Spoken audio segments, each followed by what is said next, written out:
मैं तो शूद्र हूँ, मैं अपनी व्यथा बता रही हूँ कि लोगों के दिमाग में, मानसिकता में हमारे हीन भाव, जिस बातों से मैं संतुष्ट नहीं होती, मैं इन बातों को नहीं मानती।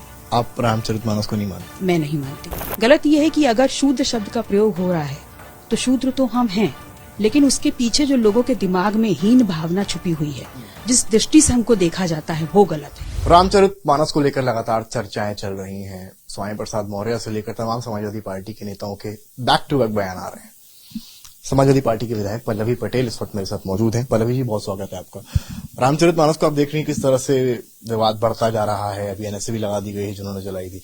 आपका क्या पक्ष है इस पूरे मामला में? आप कैसे देखती हैं इस पूरे विवाद को और रामचरितमानस को? देखिए, रामचरितमानस जो है, वो जो 20 रामायण हमारे पास हैं, 20 से ज्यादा, उसी में से एक अनुवादक ने अपने विचार रखे हैं, कुछ उन किताबों से निकाल करके, रामायण से निकाल करके रामचरितमानस बना दी। और उसमें बहुत सी ऐसी चीजें लिखी हैं और जिनका पालन आप करते भी हैं, जिनका पालन आप नहीं भी करते हैं। और मेरा ये मानना है कि दूसरे धर्म ग्रंथों की बात करनी ही नहीं चाहिए, क्योंकि हर धर्म ग्रंथ अपनी बात करता है। बाइबल कहता है कि धरती रोटी के समान चपटी है। इस्लाम कहता है कि जो बुत परस्ती करते हैं वो हराम है। तो अगर आप उन बातों को मानते नहीं हैं तो उन बातों के बारे में जिक्र क्यों करना? लेकिन जो विवाद खड़ा हुआ है, तो मेरा ये मानना है। आप नहीं मानती? मैं नहीं मानती। जिस बातों से मैं संतुष्ट नहीं होती, मैं इन बातों को नहीं मानती। आप रामचरितमानस को नहीं मानती? मैं नहीं मानती। और रही बात यह कि किसी भी शब्द को या किसी भी धारणा को सबसे पहले आत्मा से और मानस पटल से हटाना जरूरी है। किताबों में वो लिखे हैं या नहीं लिखे हैं, अगर आप हटा भी दें तो वो जो उस भावना के तहत जिनके साथ शोषण हो रहा है, उनका शोषण खत्म नहीं हो जाता।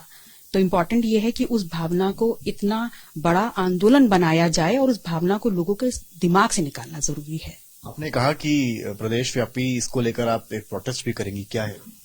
देखिए, आंदोलन जब होगा और वो इतना सशक्त होगा कि हम अपनी आगे आने वाली पीढ़ियों को बता पाएं कि सही क्या है और गलत क्या है।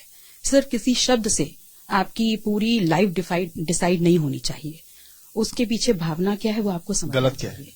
गलत यह है कि अगर शूद्र शब्द का प्रयोग हो रहा है तो शूद्र तो हम हैं, लेकिन उसके पीछे जो लोगों के दिमाग में हीन भावना छुपी हुई है, जिस दृष्टि से हमको देखा जाता है, वो गलत है। तमाम साधु संतों ने कहा कि उसमें ताड़ना का अर्थ कुछ और निकाला जा रहा है। ये तो व्यक्ति विशेष के ऊपर डिपेंड करता है। कुछ लोग ग्लास को भरा देखते हैं, कुछ खाली देखते हैं। उसमें यह भी कहा गया कि प्रसंग एक समुद्र को लेकर है। समुद्र अपनी व्यथा बता रहा है, जिसमें वो कह रहा है कि मैं सबको संभाल ले सकता हूँ अपने में, और ये मेरी व्यथा है।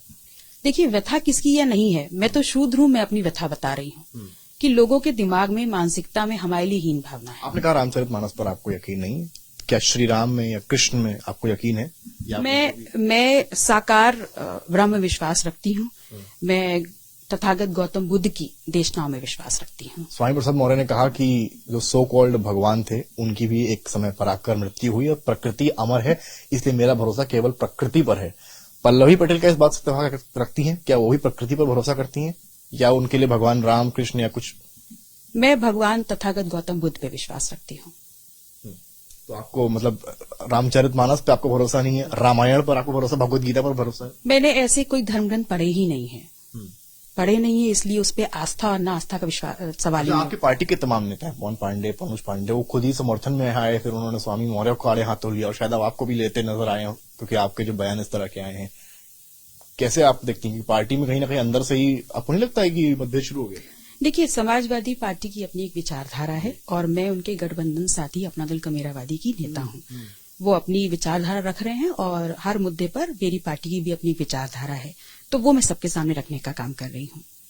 बहुत शुक्रिया। तो यदि पल्लवी पटेल, और इन्होंने अपना स्टैंड साफ किया, बताया है कि इनका भरोसा फिलहाल रामचरितमानस पर नहीं है, और एक बात कही है कि राज्यव्यापी एक आंदोलन शुरुआत करेंगी, इनकी पार्टी भी करेगी। अखिलेश यादव भी कह चुके हैं कि सदन में वो सवाल करेंगे योगी आदित्यनाथ से। फिलहाल ये मामला गर्माता ही दिख रहा है, ठंडा होता नजर नहीं आता है। कैमरामैन संजय के साथ समर्थ श्रीवास्तव, लखनऊ।